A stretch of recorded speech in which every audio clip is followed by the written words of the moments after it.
ನಮಸ್ತೆ, ಇದು ನಮ್ಮನೆ ಅಡುಗೆ ಚಾನಲ್.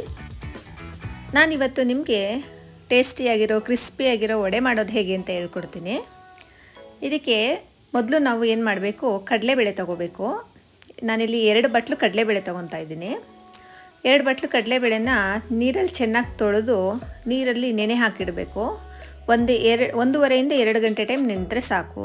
ತುಂಬ ಜಾಸ್ತಿನೂ ನೆನೆಸಬಾರ್ದು. ತುಂಬ ಜಾಸ್ತಿ ನೆನೆದ್ರೆ ವಡೆ ಕ್ರಿಸ್ಪಿಯಾಗಿ ಬರೋದಿಲ್ಲ, ಮೆತ್ತೆ ಮೆತ್ತೆ ಅನಿಸುತ್ತೆ. ಅದಕ್ಕೆ ನಾನಿಲ್ಲಿ 2 ಗಂಟೆ ಟೈಮ್ ನೆನೆಯಕ್ಕೆ ಬಿಟ್ಟಿದ್ದೀನಿ. ಈಗ ಇದಕ್ಕೆ ರುಬ್ಬೋದಕ್ಕೆ ಏನೇನು ಬೇಕು ನೋಡ್ಕೊಂಡು ಬರೋಣ. ಈಗ ನೋಡಿ, ಕಡಲೆಬೇಳೆ ನೆಂದಿದೆ, 2 ಅವರ್ ಆಗಿದೆ. ಇದಕ್ಕೆ ಚಕ್ಕೆ ಲವಂಗ, ಜೀರಿಗೆ 1 ಸ್ಪೂನು, ಒಂದು ಸಣ್ಣದು ಈರುಳ್ಳಿ ಕಟ್ ಮಾಡಿ ಇಟ್ಟಿದ್ದೀನಿ, ಕರಿಬೇವಿನ ಸೊಪ್ಪು 1-2 ಕಡ್ಡಿ, ಹಸಿಮೆಣಸಿನ್ಕಾಯಿ 5, ಒಂದು ದಪ್ಪ ಗೆಡ್ಡೆ ಬೆಳ್ಳುಳ್ಳಿ, 1.5 ಇಂಚ್ ಶುಂಠಿ, ರುಚಿಗೆ ತಕ್ಕಷ್ಟು ಉಪ್ಪು, ಒಂದು 10 ಗುಂಟೂರು ಮೆಣಸಿನ್ಕಾಯಿ. ಈಗ ಒಂದು ಮಿಕ್ಸಿ ಜಾರ್ ತೊಗೊಂಡು ಮಸಾಲೆ ಪದಾರ್ಥ ಎಲ್ಲ ಹಾಕ್ಕೊಂಡು ರುಬ್ಕೊಳ್ಳೋಣ. ಗುಂಟೂರು ಮೆಣಸಿನ್ಕಾಯಿ, ಹಸಿಮೆಣಸಿನ್ಕಾಯಿ, ಬೆಳ್ಳುಳ್ಳಿ, ಈರುಳ್ಳಿ ಎಲ್ಲ ಕಟ್ ಮಾಡಿ ಇಟ್ಕೊಂಡಿರೋದು ಹಾಕ್ತಾಯಿದ್ದೀನಿ, ಶುಂಠಿ ಸ್ವಲ್ಪ ಜಜ್ಜೆ ಹಾಕ್ತಾಯಿದ್ದೀನಿ, ಜೀರಿಗೆ, ಕರಿಬೇವಿನ ಸೊಪ್ಪು, ರುಚಿಗೆ ತಕ್ಕಷ್ಟು ಉಪ್ಪು, ಚಕ್ಕೆ ಲವಂಗನ ಕುಟ್ಟಿ ಪುಡಿ ಮಾಡಿ ಹಾಕ್ಕೊಂಡಿದ್ದೀನಿ ನಾನು. ನೀವು ಬೇಕಾದ್ರೆ ಮಿಕ್ಸಿ ಜಾರ್ಗೆ ಹಾಕ್ಕೊಂಡು ರುಬ್ಕೋಬೋದು ಜೊತೆಲೇ. ಈಗ ಇಷ್ಟನ್ನು ಹಾಕ್ಕೊಂಡು ಒಂದು ಸ್ವಲ್ಪ ನೀರು ಹಾಕ್ಕೊಂಡು ರುಬ್ಕೊಳ್ಳೋಣ. ನೀರು ಜಾಸ್ತಿ ಹಾಕ್ಕೋಬಾರ್ದು, ತುಂಬ ತೆಳುವಾಗಿಬಿಡುತ್ತೆ. ಸ್ವಲ್ಪ ಅದು ರುಬ್ಬಕ್ಕಾಗೋಷ್ಟು ಮಾತ್ರ ಹಾಕ್ಕೊಂಡು ರುಬ್ಬೋಣ. ನೋಡಿ, ಸ್ವಲ್ಪ ತರ್ತರಿಯಾಗಿ ರುಬ್ಕೊಂಡು ಈಗ ಒಂದು ಪಾತ್ರೆಗೆ ತೆಗೆದಿಟ್ಕೊಳ್ಳೋಣ. ಈಗ ಇದೇ ಮಿಕ್ಸಿ ಜಾರ್ಗೆ ಕಡಲೆಬೇಳೆ ಹಾಕ್ಕೊಂಡು ರುಬ್ಕೊಳ್ಳೋಣ. ಅಂದರೆ ನೀರು ಹಾಕ್ಕೋಬಾರ್ದು, ಸ್ವಲ್ಪನೂ ನೀರು ಹಾಕಬಾರ್ದು ಕಡಲೆಬೇಳೆಗೆ. ನೀರೆಲ್ಲ ಬಸ್ದು ಇಟ್ಬಿಟ್ಟಿರಬೇಕು ಕಡಲೆಬೇಳೆದು.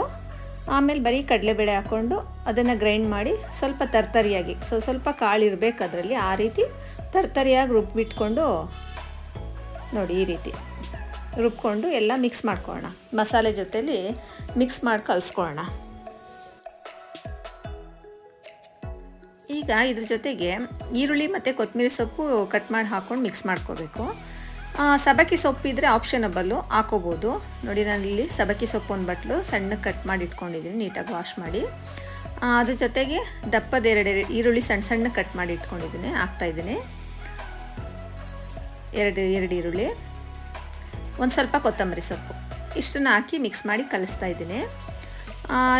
ಸಬ್ಬಕ್ಕಿ ಸೊಪ್ಪಿಲ್ಲ ಅಂದರೆ ನುಗ್ಗೆ ಸೊಪ್ಪಿದ್ರೂ ಹಾಕ್ಬೋದು. ಇದಕ್ಕೆ ಚೆನ್ನಾಗಿರುತ್ತೆ ಕಡಲೆಬೇಳೆ ವಡೆಗೆ. ನುಗ್ಗೆ ಸೊಪ್ಪು, ಸಬ್ಬಕ್ಕಿ ಸೊಪ್ಪು ಯಾವುದಾದ್ರೂ ಹಾಕ್ಬೋದು. ಯಾವುದೂ ಇಲ್ಲ ಅಂದರೆ ಪರವಾಗಿಲ್ಲ, ಈರುಳ್ಳಿ ಕೊತ್ತಂಬರಿ ಸೊಪ್ಪು ಹಾಕ್ಬಿಟ್ಟು ಕಲಿಸ್ಬಿಟ್ಟು ರೆಡಿ ಮಾಡ್ಕೋಬೋದು. ನೋಡಿ, ಈಗ ಇದು ಉಂಡೆ ಮಾಡಿ ತಟ್ಟೋ ಹದ ಇದೆ ನೋಡ್ಕೊಳ್ಳಿ.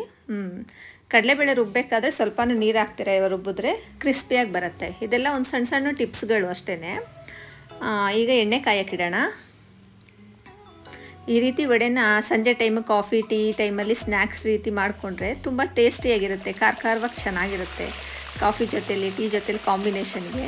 ನೋಡಿ, ಎಣ್ಣೆ ಕಾದಿದೆ. ಈಗ ಒಂದೊಂದೇ ಎಣ್ಣೆಯಲ್ಲಿ ಬಿಟ್ಟು ಡೀಪ್ ಫ್ರೈ ಮಾಡೋಣ. ನಮ್ಮ ಕಡೆ ಎಲ್ಲ ಪಾಯಸ ಜೊತೆಲಿ ಕಾಂಬಿನೇಷನ್ ಮಾಡ್ತಾರೆ, ಇದನ್ನು ವಡೆ ಪಾಯಸ ಅಂದ್ಬಿಟ್ಟು.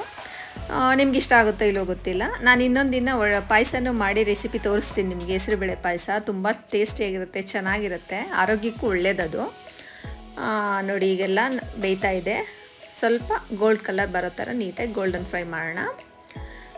ನೋಡಿ, ಈಗ ಆಯಿತು. ಎಲ್ಲ ತೆಗಿಯೋಣ ಎಣ್ಣೆಯಿಂದ. ಯಾರಾದರೂ ಗೆಸ್ಟ್ ಬಂದಾಗ ಮಾಡ್ಕೋಬೋದು ಈ ಥರ ಎಲ್ಲ. ಚೆನ್ನಾಗಿರುತ್ತೆ ಖಾರವಾಗಿ ತಿನ್ನೋದಕ್ಕೆ. ನೀವು ಮಾಡಿ ತಿನ್ನೋಡಿ. ಇಷ್ಟ ಆದರೆ ಒಂದು ಲೈಕ್ ಕೊಡಿ, ಸಬ್ಸ್ಕ್ರೈಬ್ ಮಾಡಿ. Thank you for watching.